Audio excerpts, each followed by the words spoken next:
There's that hellhound. You know, you can also control the depth of a glider jerkbait. You know, too many guys want to go with a glider that just goes side to side to side to side, and quite frankly, that puts me to sleep, and I think it puts the muskies to sleep.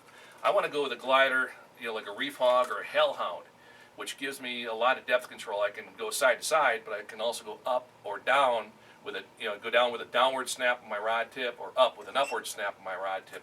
And baits like this give me that kind of control. Another thing you can do is sometimes when the fish are really tucked back into cabbage, and again this is a post-frontal thing, is cast to the top of the cabbage, and as your bait is hitting the water, especially with this hellhound, this works tremendously. Cast out, and as the bait hits the water, hold your rod tip up and thumb the spool. And I don't care what kind of reel you got, I just thumb that spool. And what that'll do is make this bait, it'll hit the water and kind of sit just underneath the surface. It kind of becomes a subsurface walk the dog topwater.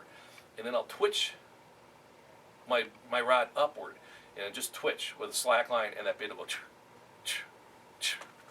right over the top of the weeds. And then when I come outside the weeds, I want to give it that downward snap so the bait dives down. And it's just incredible, the fish I've caught doing that. Sometimes, you know, you'll be pulling the, you know, that upward twitch, so it stays just underneath the surface, just above the weeds, and it's going back and forth and back. And all of a sudden you see a fish come up like a submarine, and he's right on it. And he might come out, and then you get him to that weed edge, you give him that downward snap, the bait gut dives down, and the line goes, whoop, the line hops.